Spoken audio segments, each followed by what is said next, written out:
Greetings everyone. I hope you're well, having a great day. I'm Donovan and welcome to Burnout and Brake Stuff. Today we're going to go over our 1977 Dodge Ramcharger. We're going to pull it out of the salvage yard, bring it up here behind the shop, open it up, clean out the parts stash that's inside. We'll go over that, vacuum the vehicle out, and give it a pressure washing and see what we have to work on. So let's go check it out. Come on, let's go.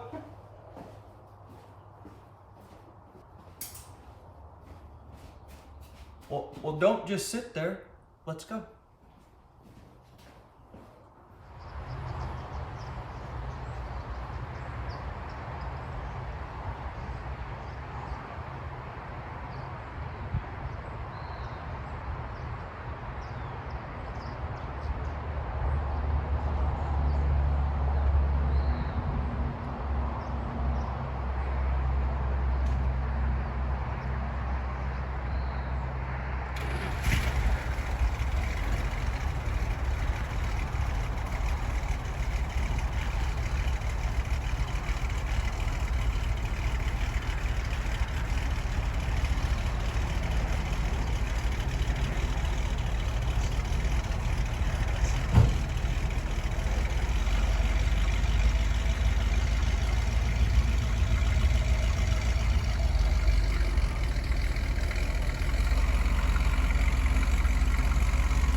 Okay, now that we have it pulled out of the salvage yard and up here into the backyard, excuse me, we're going to give it a little pressure washing, clean it up a little bit. But first, let's take a walk around and see what we have at this stage. It looks like it's piled full of parts and the like, so let's take a look.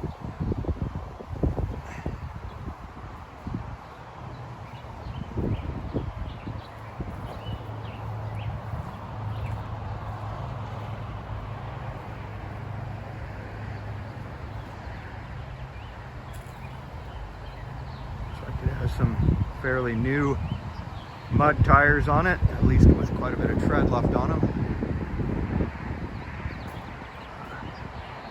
It's like a vacant engine compartment for the most part.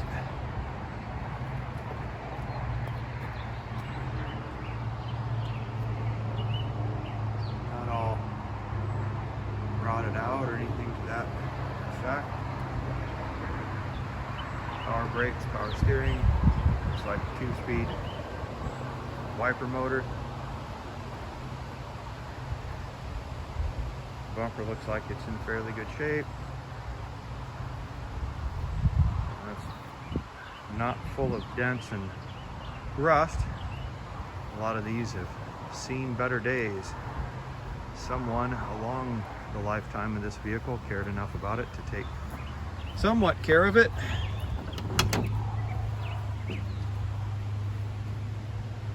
Oh, no spring in the door to hold it open, so I'll hold that open. There's our SE package simulated wood grain trim panels. The simulated wood trim at the base of the dash. Looks like it has at least a throttle pedal dress up. I wonder, they went through the extent to make a chrome bezel for the throttle pedal, but I don't see any on the brake or emergency park brake pedal like on other vehicles with pedal dress up. Boxes of stuff. There's the heater AC box. Looks like the other seats either missing or laying over somewhere else in there.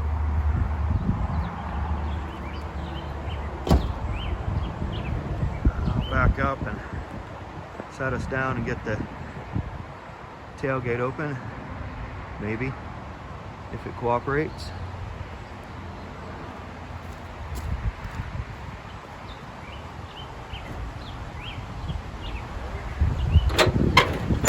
Wow, that's one of the nicest opening ones I had, especially for this age of a vehicle.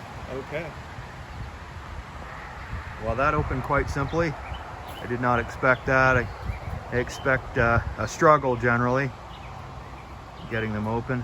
So there's a spare tire, the 35-gallon fuel tank, it's plastic by the way, and the gas tank shield. There's our transmission transfer case cross member, both our drive shafts. Looks like a couple of fan shrouds and a moldy piece of cardboard.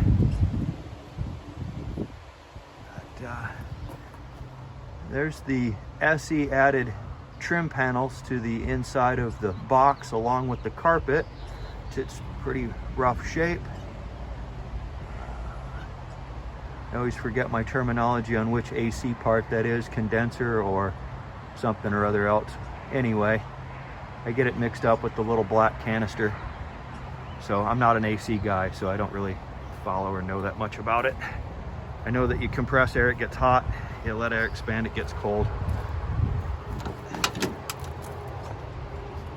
Okay. There's the, once again, the simulated wood grain and the carpeted trim panels for an SE packaged truck. And this pull handle's different color than the other pull handle on the other side. I don't know if they've been replaced or what's the deal with that. Ramcharger with the SE emblem. Looks like got a dash of wiring. No wiring or anything in there, but I know I have an NOS wire harness for the interior compartment. There's mirrors and boxes of stuff. More of that AC componentry. Oh, there's the passenger seat laid over against the back seat. Oh, there's the back bumper. Looks like a heater core all the way over there, the other side. And HVAC plumbing in the box there behind the driver's seat along with mirrors. So let's get it cleaned out and let's get a pressure wash into it and look at inventory our junk, I guess, if you will.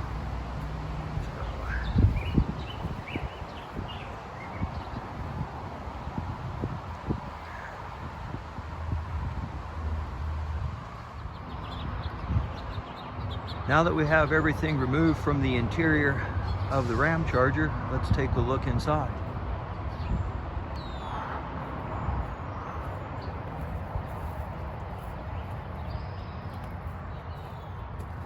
I mean, look at that floor pan. There's hardly any spots of rust on it, which is nice. Hard to find a Dodge truck of this vintage without rotted out floor pans. As you can see in the video of the 77 Power Wagon W200.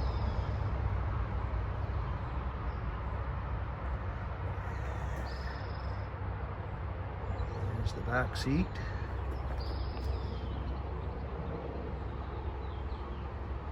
Where would you find a carpet kit for one of these? I don't know.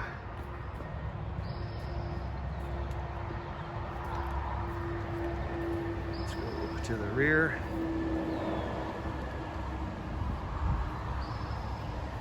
Okay. Under the spare tire is a rodent nest. I wonder if there's anybody home. I didn't see anybody run out of there. Nope. It's empty. That's good. I'm glad it didn't have a HVAC, a heater box for them to, well, it does, but it doesn't belong to this vehicle. It was just to seal up the hole. It came out of a 73 D100 I had. But anyway, back to this. So there's carpet and trim panels back here and mold. Back seat there.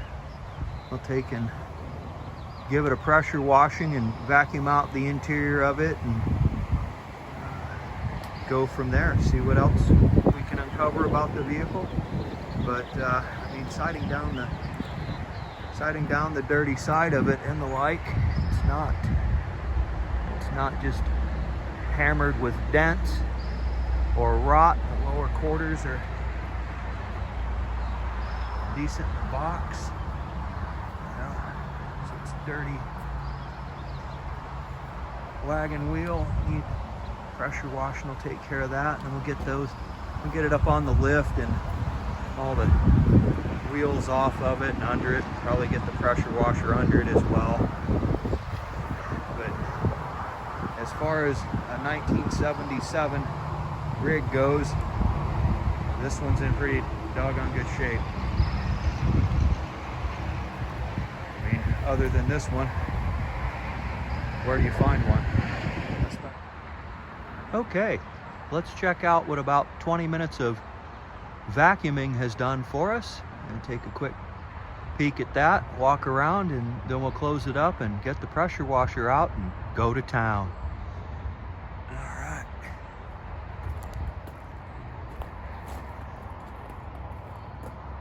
Looks a lot better. I'm not saying it's perfect, far from that, but at least it's a little bit cleaner and a person can see what they're working with.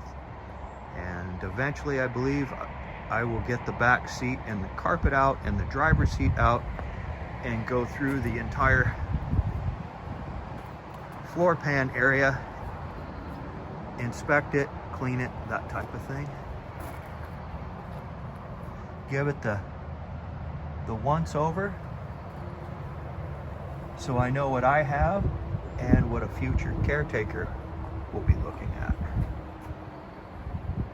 And around to our seat. Believe it or not, it's not torn. So there's what the original interior pattern would look like. Maybe a little bit darker in color, I'm not sure. Faded over time. The front seats are definitely wasted and have the whatever that pattern is called, Mexican blanket, I think I've heard folks, I don't know why, but anyway, Aztec gold. Yeah, okay, so that's what we have right now, and we'll get on to pressure washing.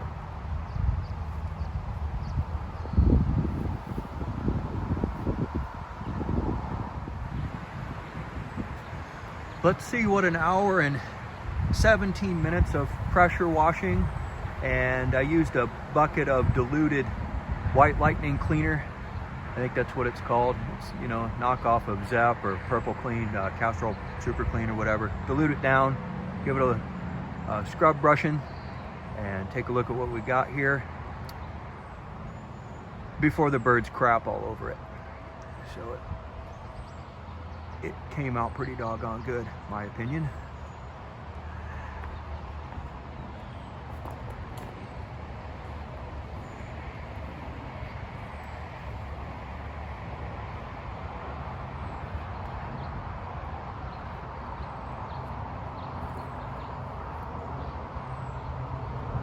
What a great rig.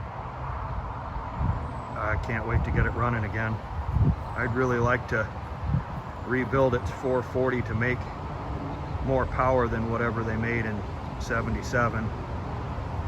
But then again, it would become scary to drive, I would guess, if it had 325, 350 horse to it.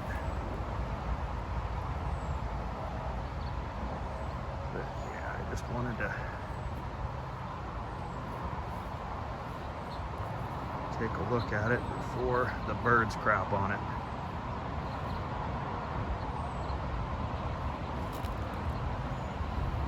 Overall, it's in really good condition, especially since it doesn't suffer from rust. And the body's not all beat, full of dents.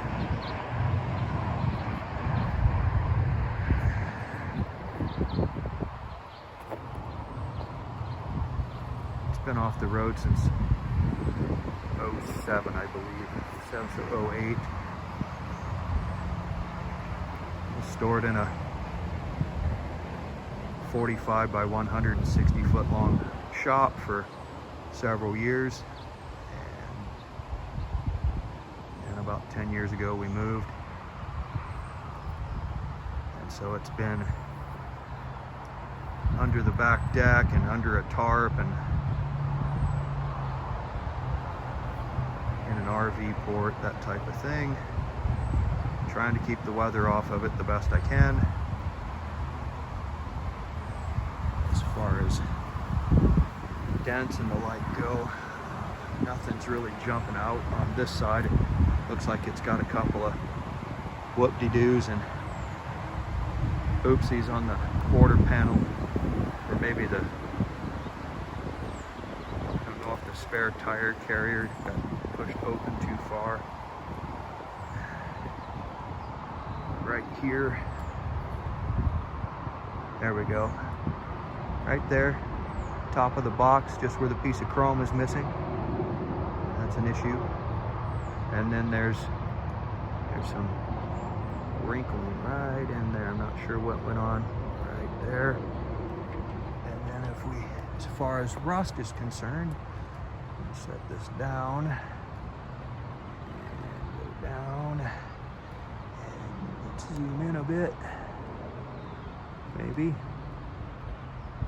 down right where the exhaust would stick out. There's some dimples of rust peeking through our paint, and the roof, you can get my step ladder. The roof is starting to get some thinning on the paint. Not sure if I can see that since I'm holding this up.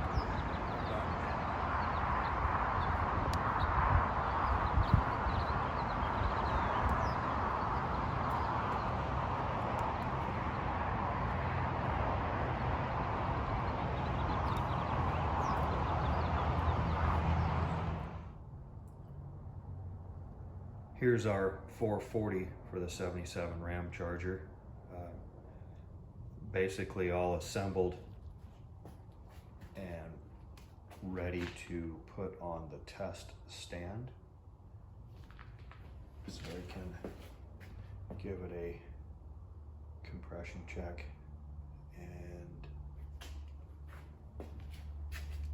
and oil pressure. Make sure the thermostat works. That type of nonsense, if you will.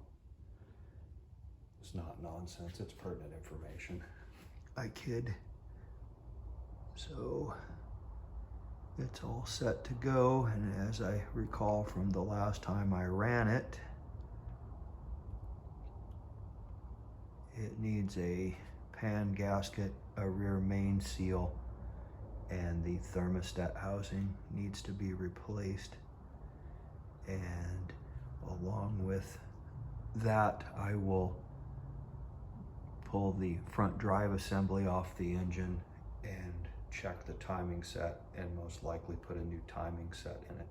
One of the reasons that I zoomed in down here is trucks don't have a vehicle identification number stamped on their engine blocks for some reason. I guess it's FHWA, the Federal Highway Administration. It's only a guess, you know, don't take my word for it, do your own research on that. Required vehicle identification numbers on passenger cars, but for some reason, back to 1968, that was the first year for it. And for some reason, trucks didn't get that. I don't know why, but there's our casting date. I can't read that first number. Okay, it's I believe it's a 9/9/19 of 77.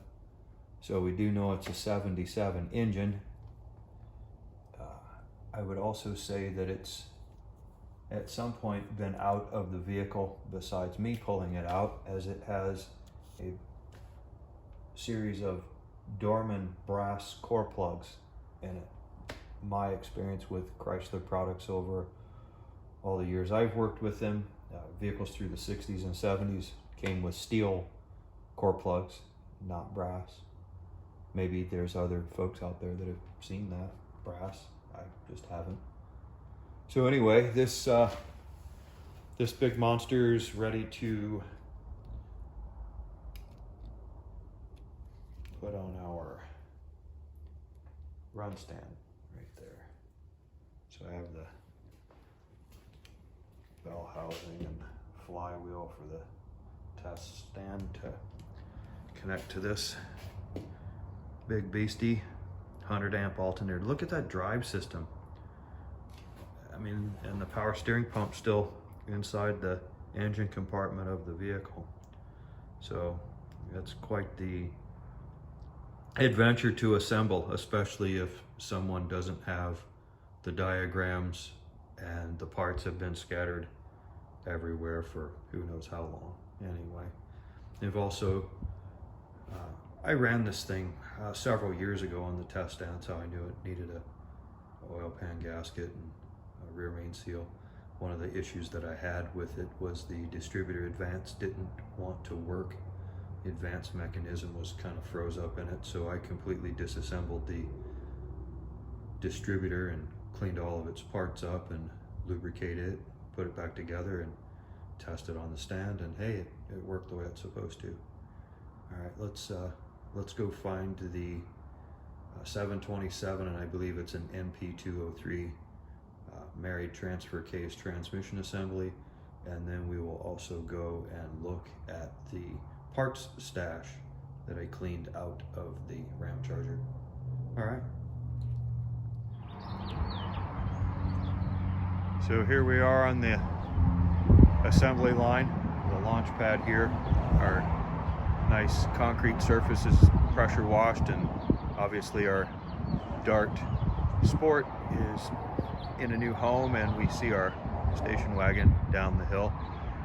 Its doors open, airing out.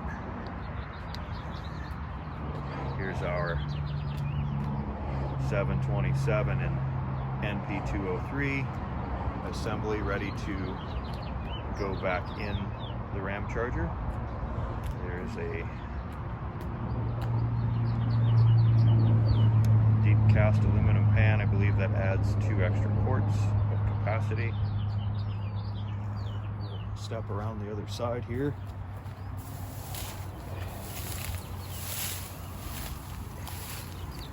We can take a look right there where our vehicle identification number would be stamped on a 727 in this instance, because it came from a truck. No vehicle identification number necessary. We can move over to our tag here. Let's see if we can see that. Out. There we go. Probably not be able to get up there well enough to see that. But it is NP203 72277. So that number, first number on the casting number in the block, must be in the 6 instead of the 8 or 9. But we'll take a closer look at that at a later date.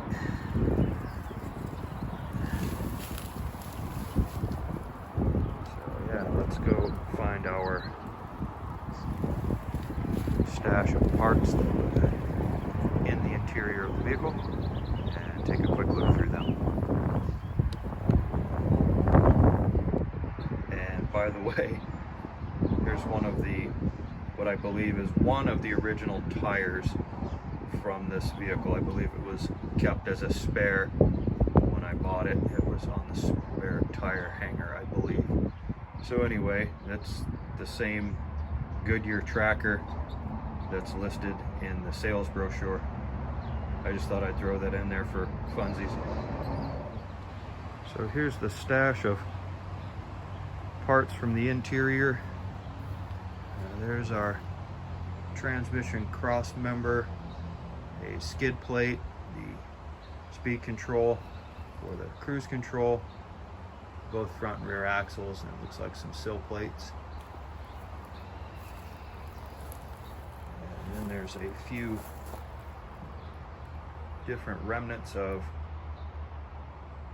wiring harnesses for this particular vehicle. They're basically ruined. That's what happens with people who shouldn't have tools in their hands or performing work they shouldn't be doing. But this particular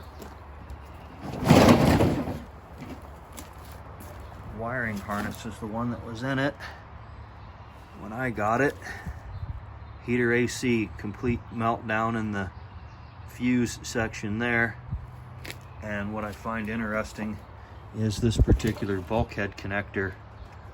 This is not wiring for a 77 Dodge truck. I don't know what year they used these round openings, and that it seems like that came, oddly enough, from something like the 60s. But anyway, that might have been something from the late 80s for all I know. There's the console beer cooler. Beverage cooler, you know. That's how they were marketed, is that's a cooler. You dump ice down in there and put your drinks in it. There's some mirrors. There's a spare tire. And I remember that rim is not the appropriate back spacing. And I remember that one was on the truck, and it in the driver's front, and it stuck out outside the wheelhouse, the wheel opening. All the other ones were under just fine, and come to find out that's an aftermarket purchase or whatever for the vehicle, and so the back spacing's not right. There's the seat.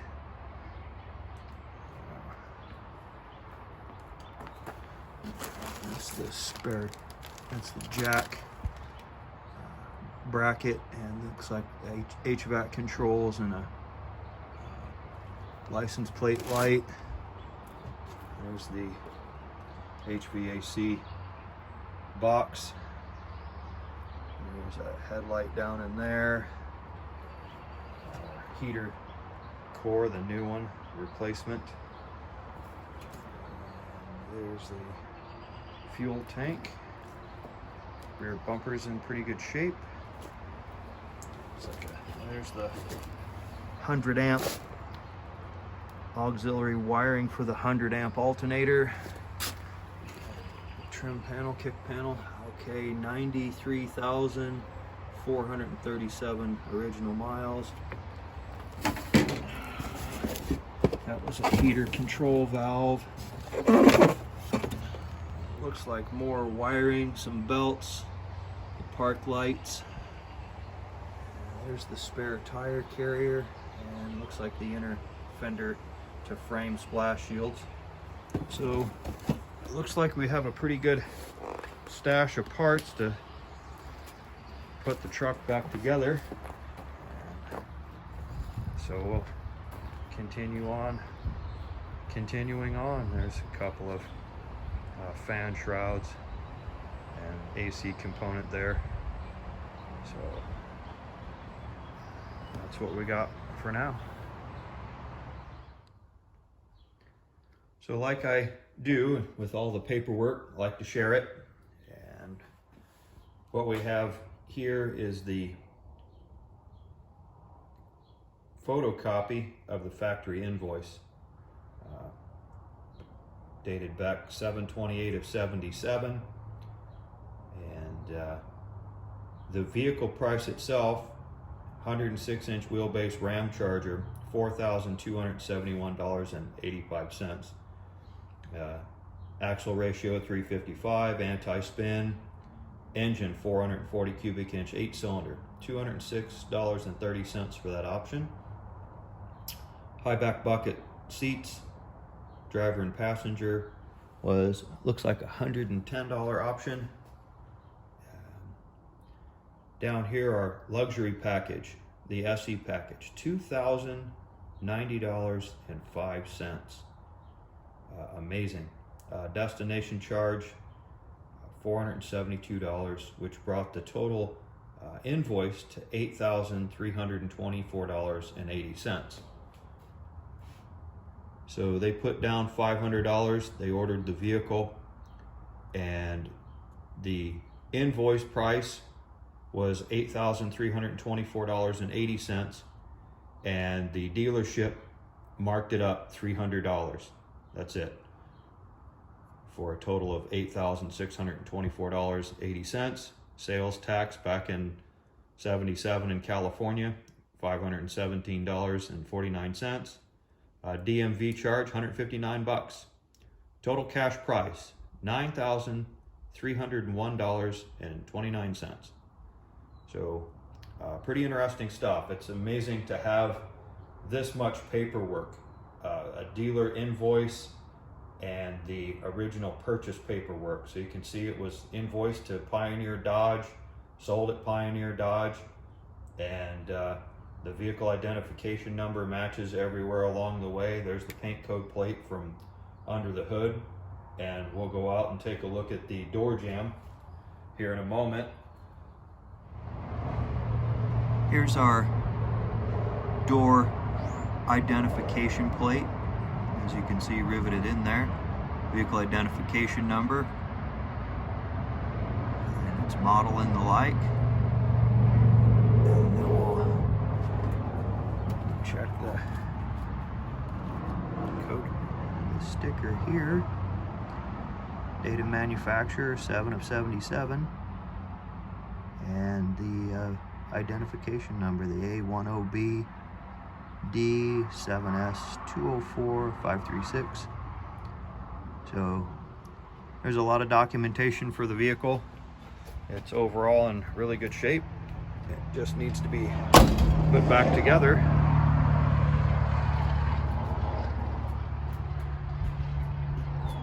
And enjoyed.